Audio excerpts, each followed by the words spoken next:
Hi, and welcome to CrimCon. We're here in our second day on stream 4.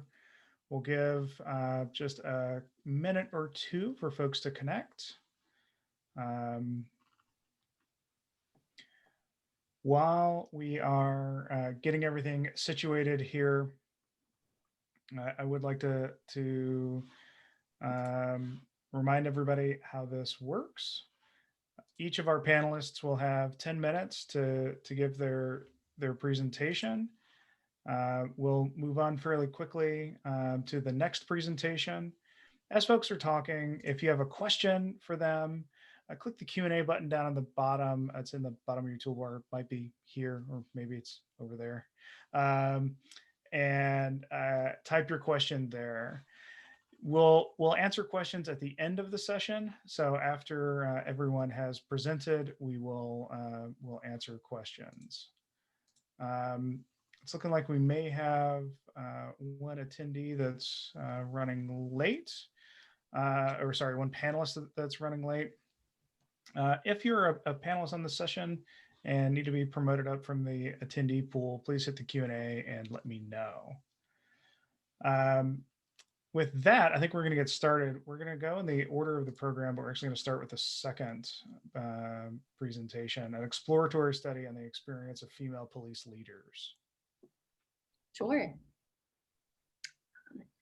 Go ahead and share my screen. Everyone see that okay? We can, and we can hear you. Let me full screen. All right. Hi, everyone. I'm Emilee Green, and I am a researcher at the Illinois Criminal Justice Information Authority. We are a state agency that does grant administration and conducts criminal justice research in Illinois. Today, I will be presenting on some research I am currently finishing up titled An Exploratory Study on the Experiences of Female Police Leaders. So this is just a funding information slide that we're supposed to put in, so I'll go ahead and skip over that. So just to give some quick background information, as some of you may know, the percentage of women law enforcement officers in the United States had been steadily growing from around 3% or so in the 1970s to around 12 to 15% in the 2000s. Recently, however, that growth has stagnated, and further, the percentage of women who have attained leadership positions remains small, as approximately only 7% of police leaders are women and only 1% of chiefs. And there may be a number of reasons why this could be, some of which may be related to the well-documented challenges of being a female police officer, including, of course, discrimination, challenges with the work-life balance, and various forms of harassment and social exclusion that have been noted in other studies. And so this brings us to this idea of leakage that at certain points, starting with recruitment, in the academy, during field training on patrol, after marriage or having children, that these are points where women may choose to drop out of policing, slowly leaking out of the career. And I don't want to spend too much time on this slide, but overall, there are challenges in both recruiting and retaining women in this profession, which of course can go on to impact the pool of those eligible for promotion. And so I was really interested in learning about the experiences of the women who did choose to continue on and pursue leadership in this profession, particularly in the face of some of these documented barriers. And so my research questions included, what is the experience of female police leaders in Illinois? For the sake of this study, leader was defined as the rank of captain and above. Of course, leader can be interpreted differently, but I wanted to examine the experiences of women who had attained positions high enough where they were more on the administrative side of things versus maybe corporals or sergeants who were still primarily on patrol. And so I include this image to the side, to the left here, that includes different rankings of police officers, as I realize not everyone knows where captain might fall on this list. And so these can vary actually by department and by country and by the type of police department it is, but it illustrates that for most departments, captain is actually quite a high rank. So my next question was, what are challenges that female police leaders encounter, both earlier in their careers and to this day? And so in addition, what helped them cope with these challenges? I also was interested in their opinions on how women can be encouraged to join the profession. And finally, I wanted to know what advice they might have for future female police leaders or women interested in pursuing promotion. So to answer these questions, I completed telephoned semi-structured interviews with 6 female police leaders in Illinois. And so I want to make sure that I have time to go over some early results and discussion. And so I won't go into too much detail on my sampling method, but I can answer about that and the interview protocol during the Q&A if someone is interested. So in terms of results, I want to note again that the study is still in progress. I recently finished coding all of the interviews in vivo, and so I'm only going to report on some preliminary findings and early emerging themes. So I'll start with some really quick general information. I was able to interview 5 chiefs and 1 deputy chief. Their ages ranged from 39 years old to 56 years old. All of the women had at least bachelor's degrees, with 4 having post-grad education as well. The women also had a range of lengths in their leadership roles, ranging from 1 year in their specific position to 11 years. And finally, of course, the women had all been officers much longer than this, with the shortest length of time being 15 years on the force, and the longest being 32 years. So most had become police officers in the early 1990s or early 2000s.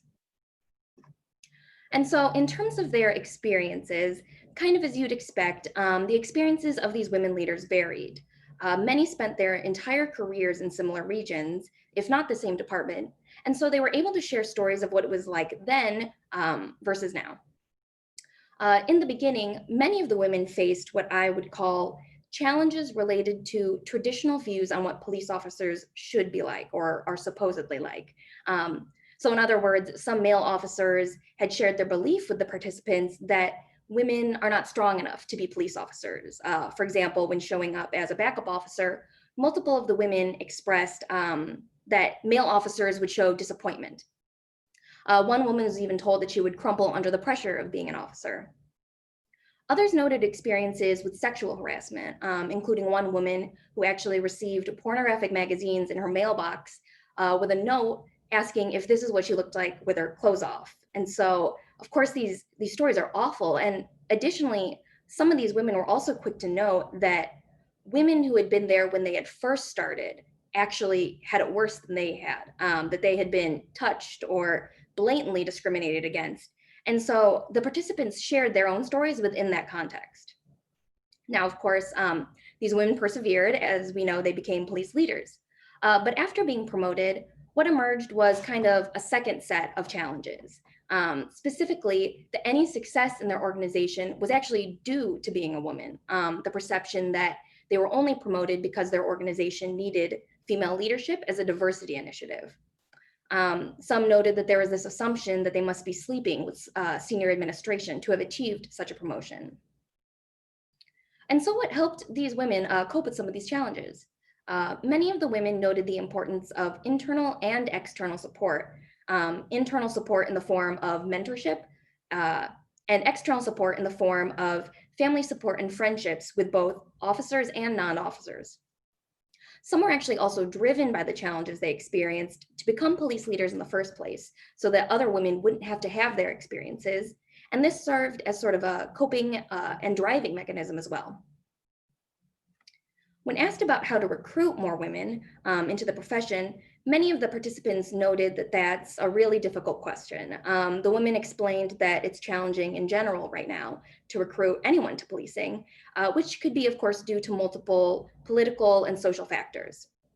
But ultimately, the women emphasized the importance of showcasing what police officers do outside of the impression that they're kicking in doors and getting into chases, that in fact, there's actually many opportunities to help people as well.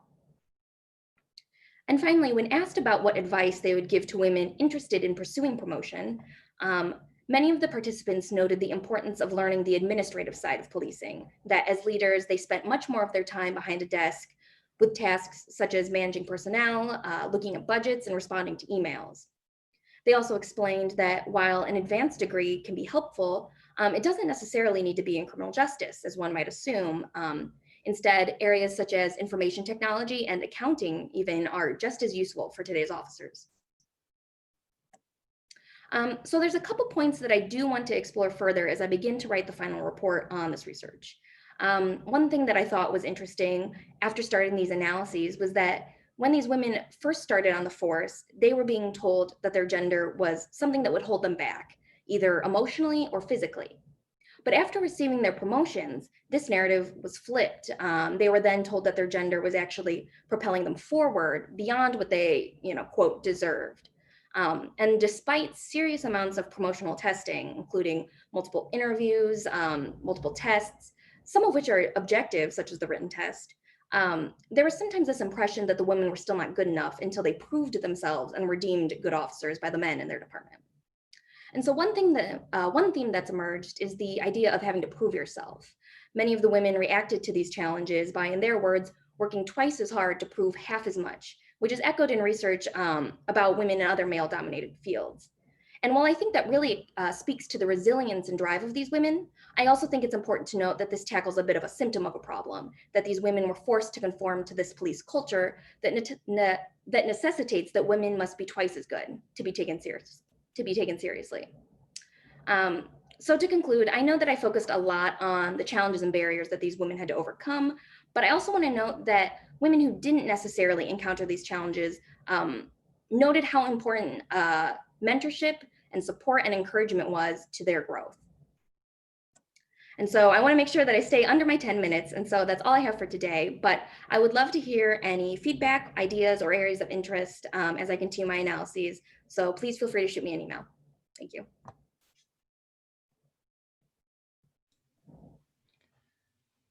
Great, thanks very much. While our next presenter is getting set up, I'd like to remind folks that you can ask questions. Click the Q&A button down at the bottom and type your question. We'll answer as many as we have time for at the end of the panel. I'd also like to mention one more time that if you're on the panel and in the attendee list, hit that Q&A button and let me know as well. We are missing one of our authors. So the next presentation is Women, Police, and Demonstrations, a qualitative study of women activist experiences and protest events. Yeah, so let me just share my screen.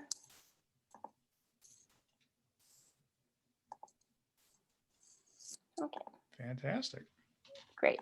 So hi everyone, my name is Maude Pérusse-Roy. I'm currently doing my PhD in criminology at Université de Montréal Schools of Criminology. Today I won't speak about my PhD research, but my master degree thesis results, which focus on the experience of women activists during protest events, event action. So I was interested in women experiences because there was a lack of research about the subject, even though it's proven that individual or group characteristics influence police intervention and the experience of activists. So here's what I've done. My research objective was to understand women experience in their interaction with the police during protest events, and to second, to evaluate the influence of gender in their experiences. So that was me at the beginning of my master degree, but I'm not there anymore, so don't worry. So the methodology I used was qualitative methodology. I've conducted 19 semi-structured interviews with women activists that had experienced numerous conflictual interaction with the police during protest events. That was one of the main participation criteria to be in the project, and the other one was to I wanted person with identified totally or partially woman. So you'll see on the PowerPoint that there's an asterisk after the word woman, and it's to identify that that one of the activists was a non-binary person. So just to note. The women I interviewed were experienced activists with a lot of years of mobilization and a lot of participation during protest events. But more importantly, they experienced a lot of conflictual interaction. By that, I mean per participant, there was an average of 40 conflictual interaction with the police. Only 3 activists never been arrested, and 5 were criminally charged for something they do while they were protesting. So just a little note about the field work. The interview were really interesting. We spoke about their experience of activist mobilization, what happened during protestation, but also all their perception of the police and what was like to be a woman in political action.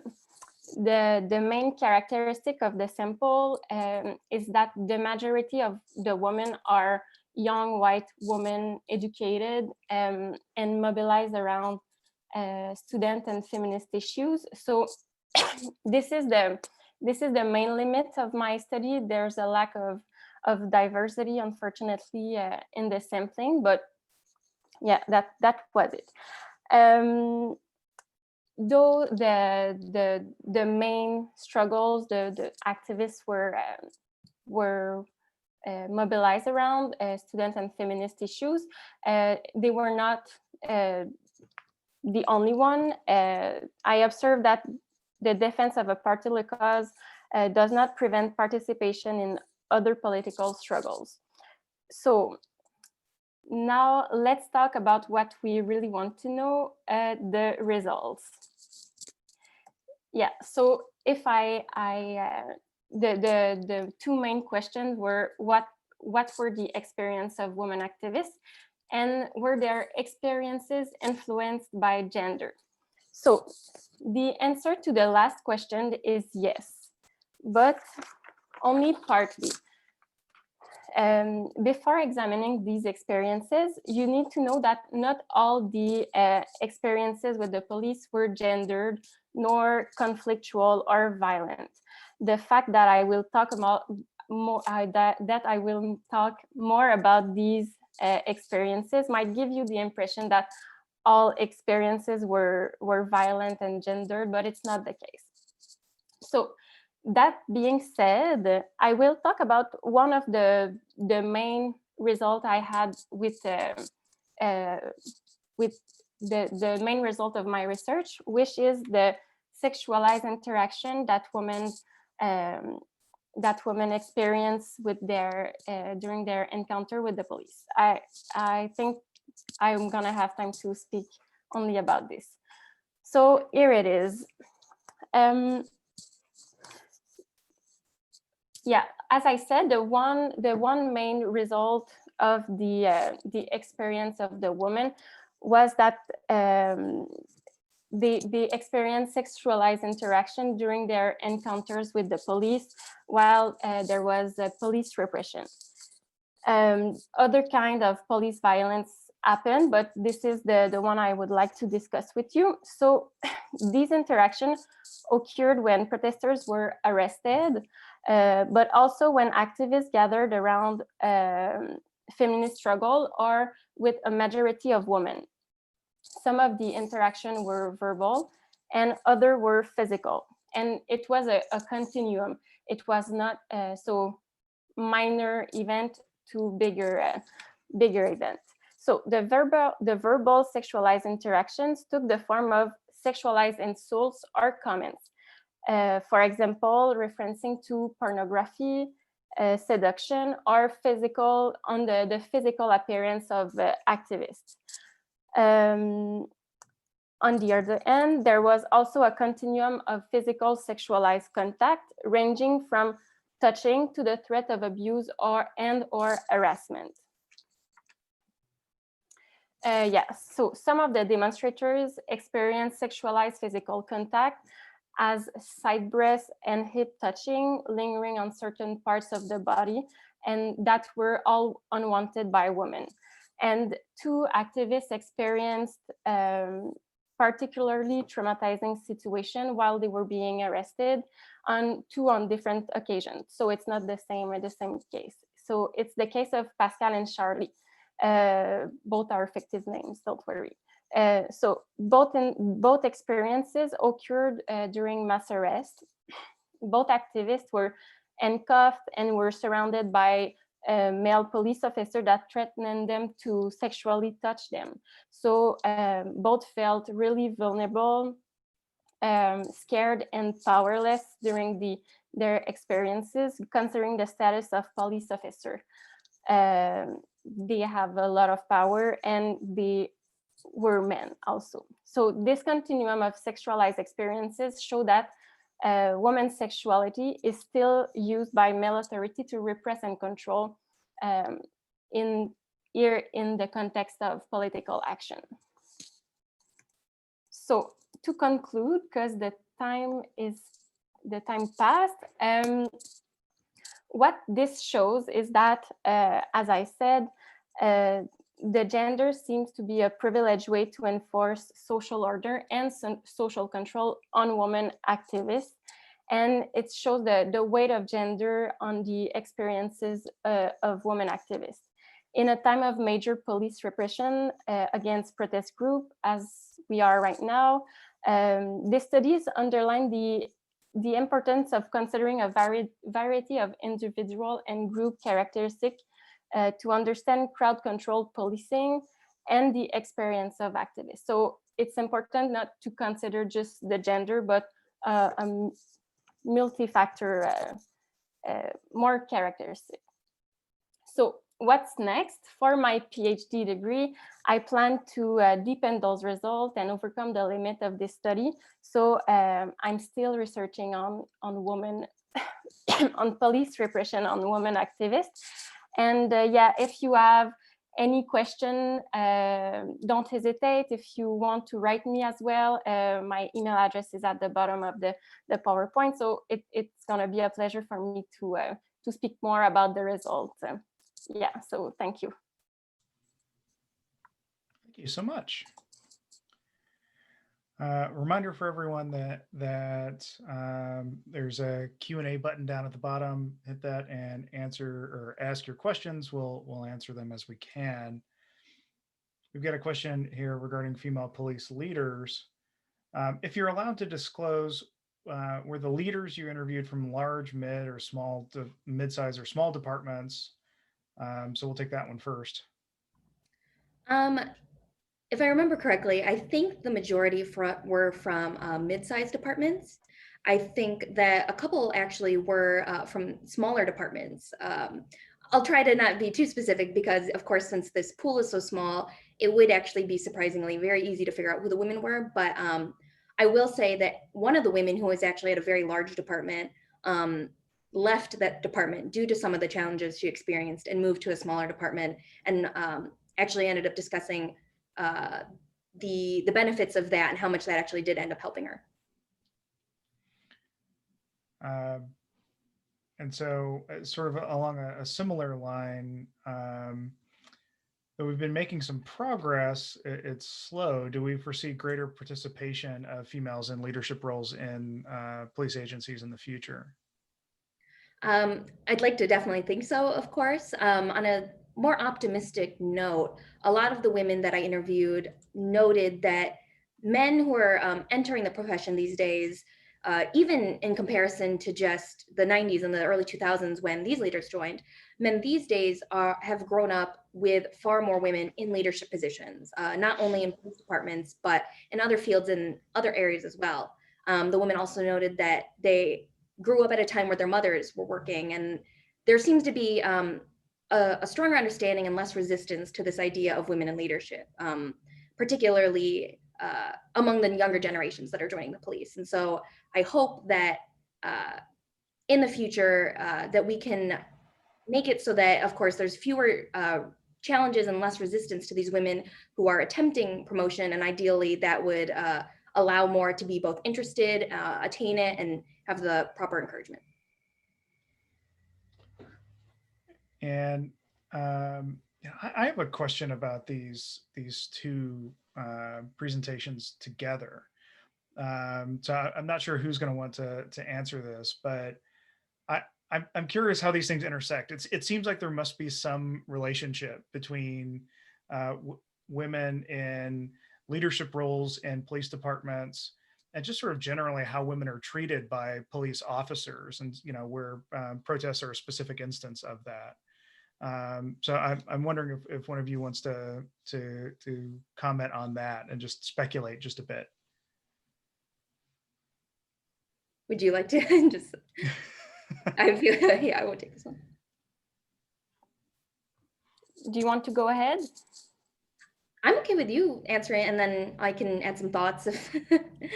Can you just repeat a bit the last part of the question or the reflection?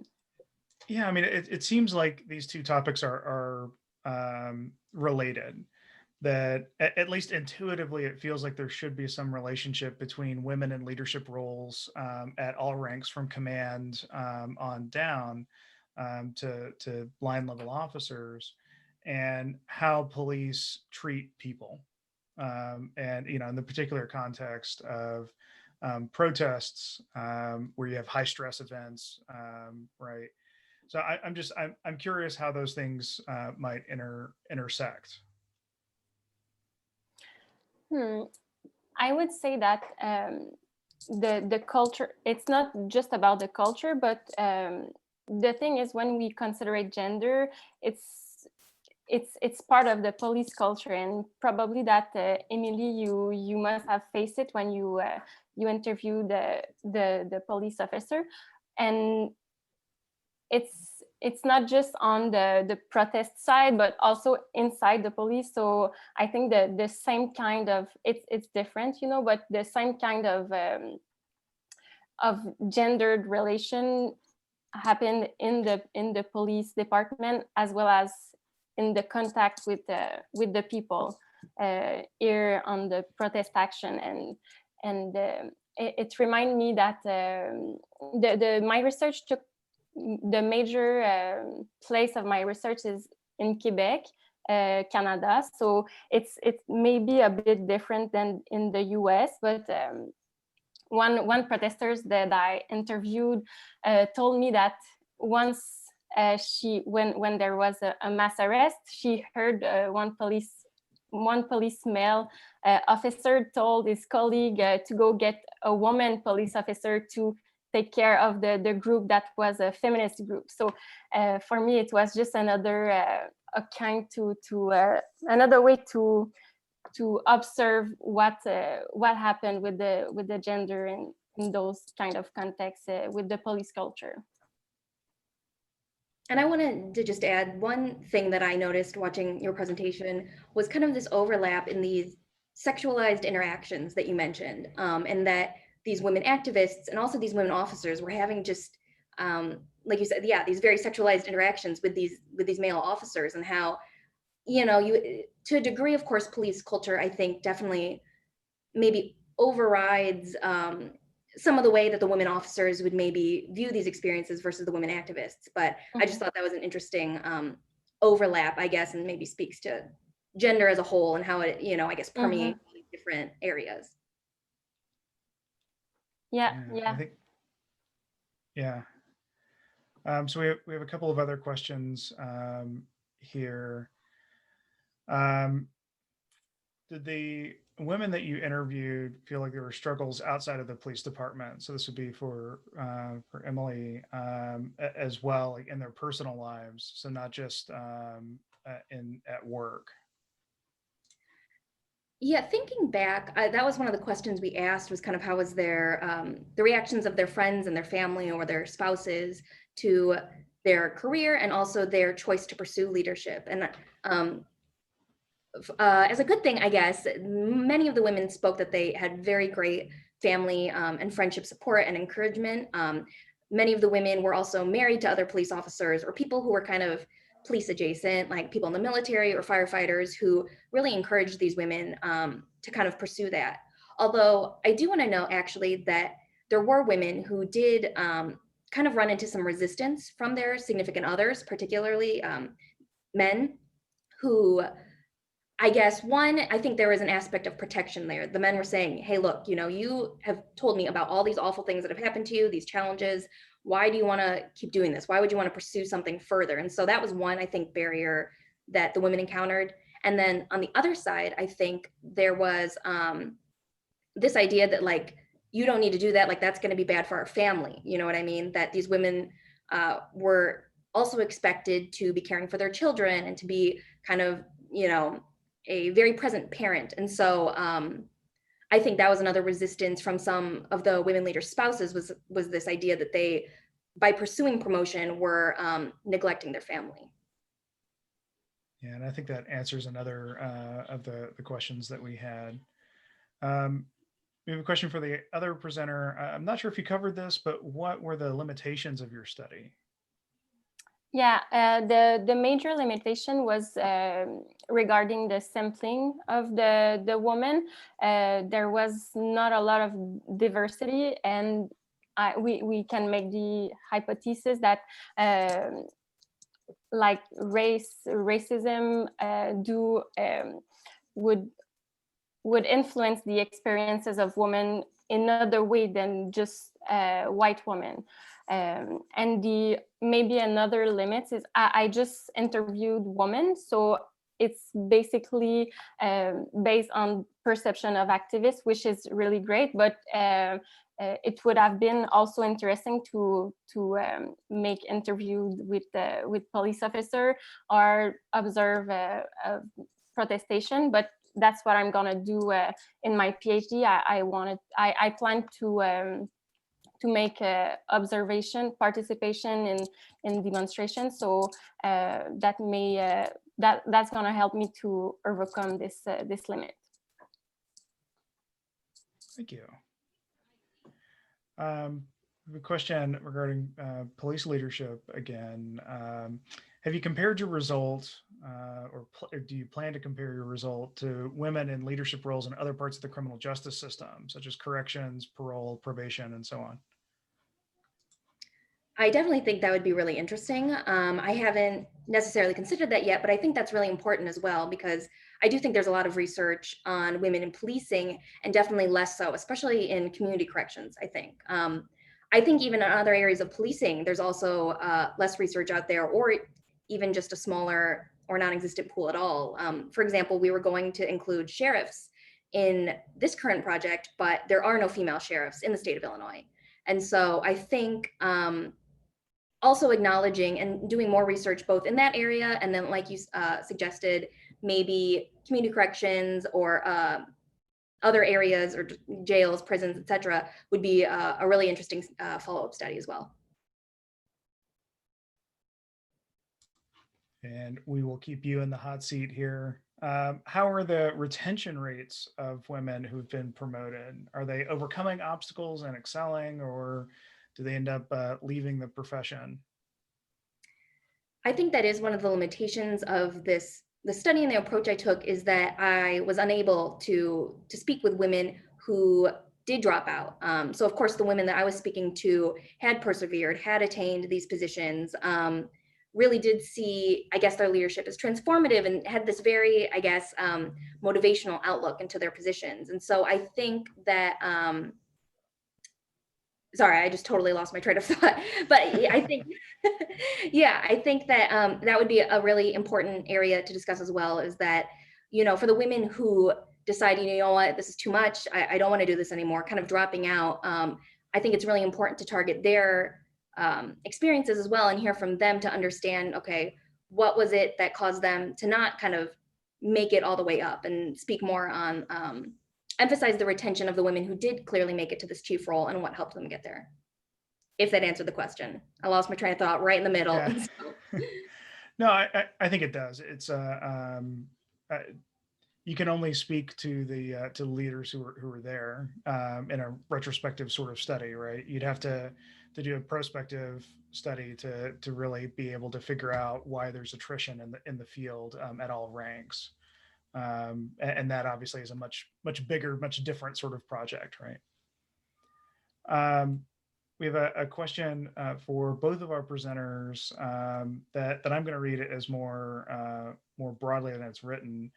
To what extent, if any, have you thought about other geographies? So, you know, the external validity of your work and expanding it out to other places. Yeah, maybe I can start. For me, I plan to do for my PhD research is to continue the interviews with women activists. So and I really want to focus on more diversity in the sampling. So yeah, I would like to speak to women across Canada, even elsewhere if it's possible. But yeah, we'll see. But it's one of my objective. Yes. And I think for me, unfortunately, due to kind of the confines of my specific job at this Illinois state agency, the research that I do does end up being a little bit more confined to just Illinois. But I do think it is really important and would be really interesting to see how the experiences of female police leaders in different states or different countries compares to the experiences of these Illinois leaders. I think Illinois is unique in that, of course, it has Chicago, right? This like very urban environment, and then the entire rest of the state is not like that at all. And so I wasn't able to speak to anyone in kind of a more urban environment, but even just that type of comparison, or comparison even to states that maybe have more rural populations across the board, I think would be really interesting as well. So a little bit of an inside baseball question. Do you work for Illinois' Statistical Analysis Center? I do. Okay. So I'm director of Alaska's SAC. I'm director of the Alaska Justice Information Center.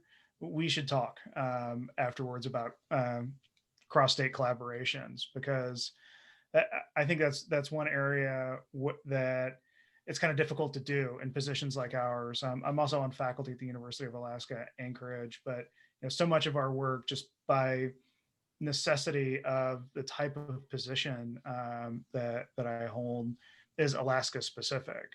So one way that we can get around that is for multiple statistical analysis centers, or for scholars from multiple places to partner together. And I know that's a particular focus of BJS in the current cycle. So we should talk. That'd be great. We've got one last question here regarding female officers and diversity.